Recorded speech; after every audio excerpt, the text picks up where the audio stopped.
Halo, assalamualaikum warahmatullahi wabarakatuh, teman-teman semuanya. Kembali lagi dengan saya, Paman Soleh, yang ada di channel ini, channel Paman Soleh ya. Nah, sekarang saya mau bikin video lagi, video tentang kelanjutan ceritaku yang kemarin ya, tentang cerita TKI ini, Tenaga Kerja Indonesia, khusus kirim ke luar negeri gitu ya. Nah, aku itu yang kemarin aku udah cerita tentang bagaimana proses waktu aku sebelum waktu pertama dapat visa, terus kedua waktu medikal ya. Kemarin aku itu cerita waktu medikal gitu. Nah, sekarang aku mau lanjut ke tahap berikutnya karena aku itu visa udah dapet, terus medikal juga udah fit gitu ya. Jadi aku ini sekarang mau lanjut cerita tentang bagaimana aku itu selama proses di PJTKI, khusus di PJTKI aku ya, di PT Kemuning Bunga Sejati, atau singkatannya di sana itu disingkat KBS gitu, Kemuning Bunga Sejati gitu ya. Nah, terus aku selama di sana, selama aku 2 bulan, proses aku 2 bulan itu termasuk udah cepat gitu ya. Soalnya aku itu prosesnya karena udah visa udah ada, bukan nunggu visa gitu. Jadi visa aku itu udah ada. Nah, proses aku itu selama 2 bulan di sana. Pertama aku udah habis visa dapat, medical udah fit. Nah, setelah itu aku dikasih buku panduan untuk belajar bahasa Arab gitu.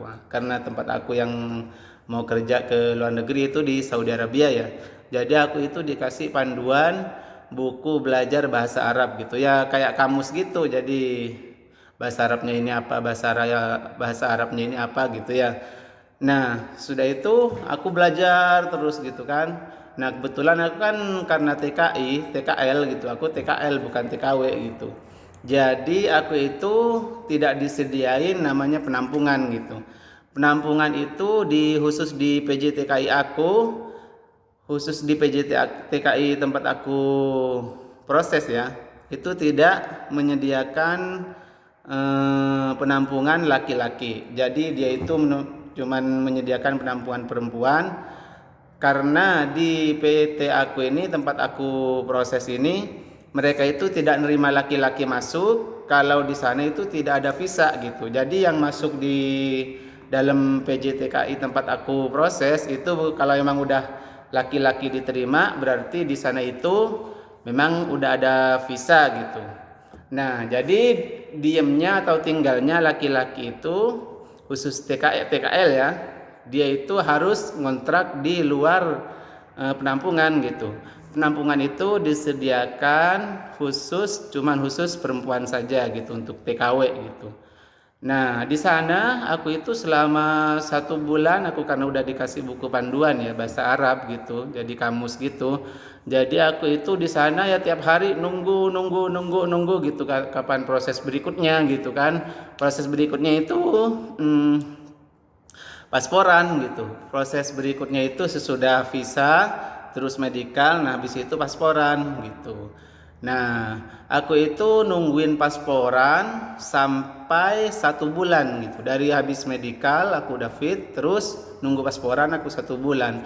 Tiap hari itu sebelum pasporan, aku itu ya belajar terus di kontrakan aku gitu. Nah, belajar terus sampai ada yang hafal gitu, hafal ini apa, bahasa Arabnya ini apa, bahasa Arabnya ini apa gitu, aku sampai hafal gitu.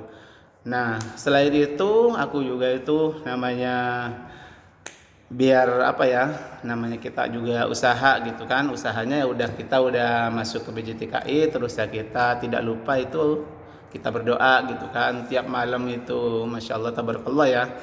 Karena yang berdoa terus, sholat tahajud gitu kan tiap malam itu nggak pernah, yang namanya sholat tahajud itu nggak pernah ketinggalan gitu ya waktu itu ya, sambil berdoa gitu.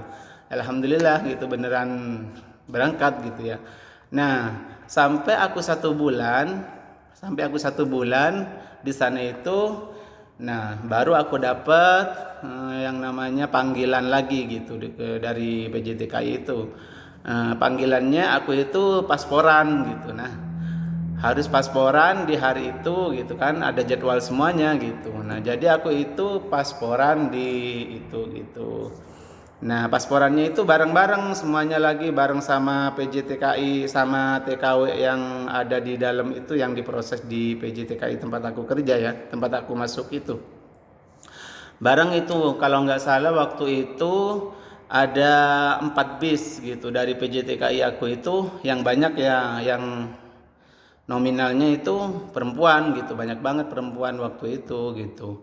Nah sampai di sana ya udah, kita itu hari Jumat, waktu itu aku hari Jumat itu pasporan.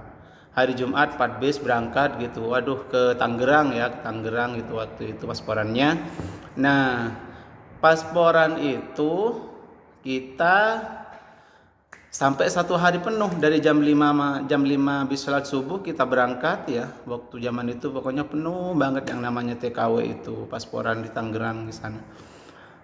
Jam 5 berangkat, jam 4 sore kita baru dapat antrian gitu. Pokoknya waktu itu di mana, di tempat pasporan di kantor imigrasi ya di Tangerang. Nah prosesnya lama juga pasporan itu, ada yang pending itu teman-teman kan, pendingnya itu karena terlalu muda. Yang TKW itu kadang ada yang terlalu muda, itu waktu pasporan pending nggak bisa dilanjut gitu. Nanti kalau yang pending balik lagi ke PJTKI gitu kan, mereka itu harus proses lagi gitu. Nah aku itu alhamdulillah nggak pending juga waktu pasporan itu ya, masuk gitu istilahnya, keterima langsung pasporan di sana. Ya udah 1 hari penuh pasporan di sana, udah selesai 1 bulan di sana nungguin.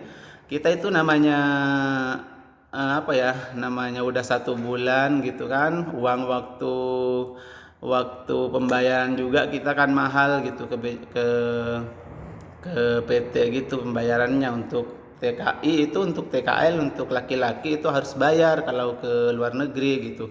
Kalau TKW itu nggak usah bayar, malah dapat uang gitu. Soalnya apa, visa TKW itu kan ada visa isi, maksudnya itu visa isi. Orang Saudinya itu emang udah menanggung semua biaya TKW itu gitu, untuk penerbangan, untuk makan di sana selama 1 bulan atau berapa selama proses itu sudah ada semuanya gitu. Jadi kalau TKW itu gratis, malah dapat uang gitu.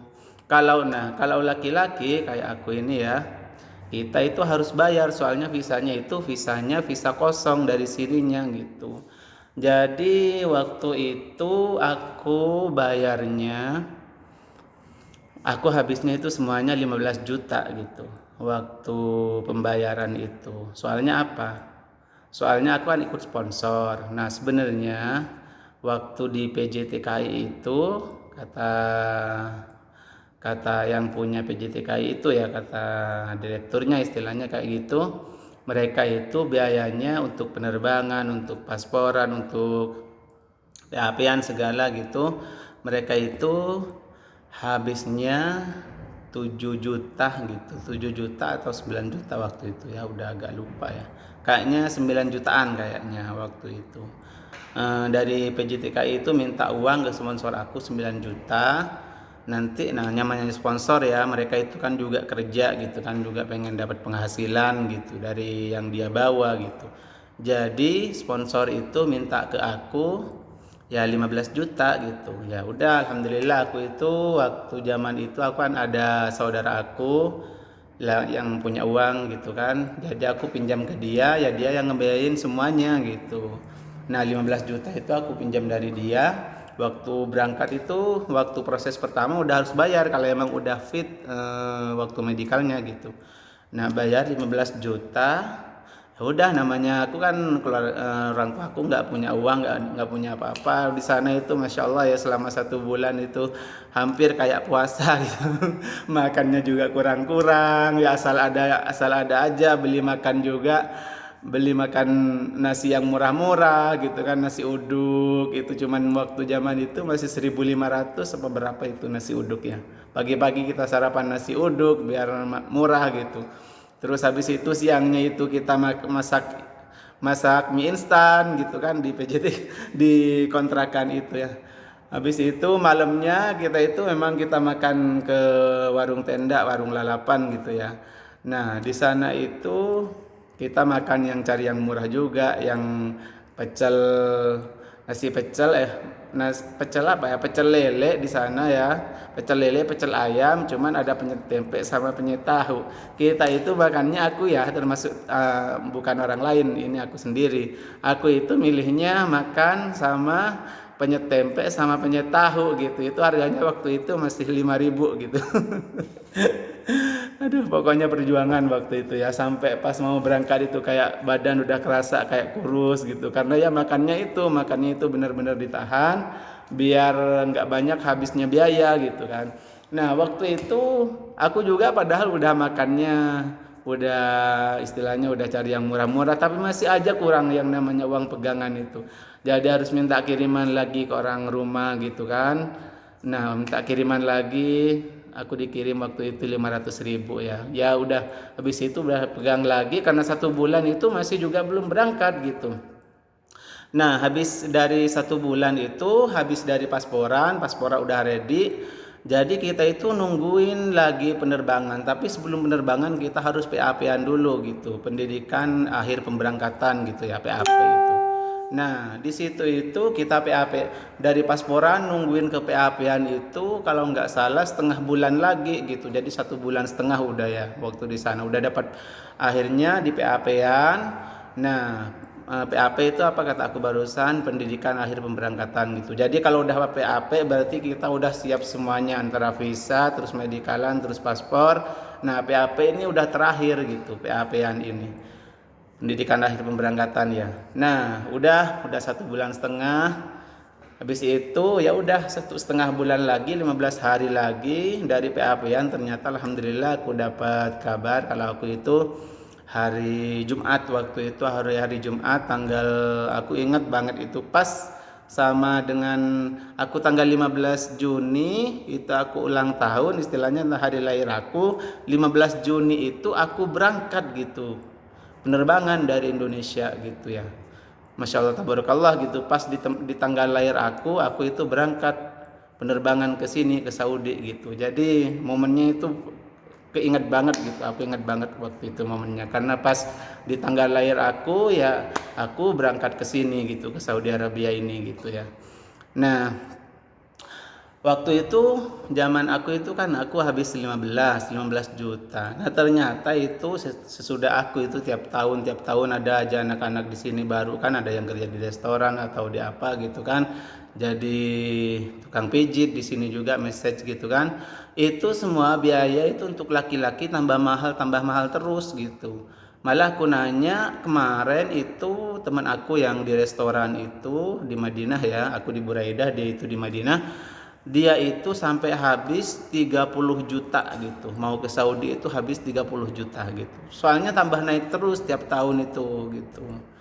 Jadi ya udah ke Saudi Arabia itu nggak tahu kalau sekarang ya, mungkin tergantung kepintaran kita untuk masuk di PT itu. Kalau kita nggak bener-bener masuk sendiri atau gimana mungkin lebih murah gitu. Tapi kalau ikut sponsor, ikut calo itu pasti kita itu mahal gitu. Ke Saudi itu untuk laki-laki mahal gitu.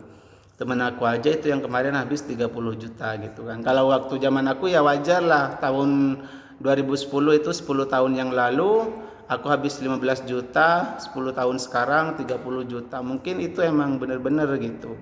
Istilahnya mungkin visanya di PT itu, di PJTKI mungkin harganya sampai antara 15 atau 20 gitu. Jadi ke orangnya bisa nyampe ke yang mau kerja gitu, bisa nyampe 30 juta gitu. Itu mungkin nggak semuanya ya, cuman yang aku tahu teman aku juga yang di sini soalnya gitu kan, dia habis 30 juta gitu yang sekarang berangkat gitu. Nah, jadi begini aja dulu, ini durasinya juga udah panjang ya durasi videonya. Nanti insyaallah kita lanjut lagi di cerita berikutnya. Cerita itu sesudah aku terbang ke sini, alhamdulillah akhirnya nyampe dengan selamat. Nah, nyampe di Saudi itu seperti apa? waktu pertama kali gitu. Namanya aku itu bahasa emang cuman bahasa yang hafalan-hafalan itu, nggak ngerti bahasa percakapan di Saudi, bahasa Indonesia, bahasa Arabnya di Saudi itu seperti apa nggak tahu ya. Cuman tahu nama barang apa gitu. Tapi waktu itu nanti waktu nyampe ke sini aku ceritain lagi di video berikutnya. Ini udah durasinya panjang. Terima kasih teman-teman semuanya yang udah menyaksikan video ini. Silahkan di like kalau suka, silahkan di komen kalau ada yang mau dipertanyakan.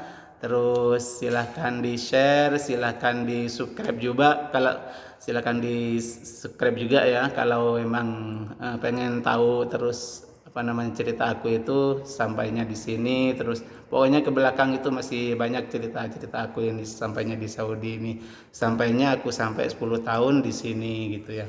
Ya udah, terima kasih semuanya buat teman-teman yang sudah menonton. Semoga semuanya diberikan sehat walafiat, panjang umur dan sukses selalu. Wassalamualaikum warahmatullahi wabarakatuh.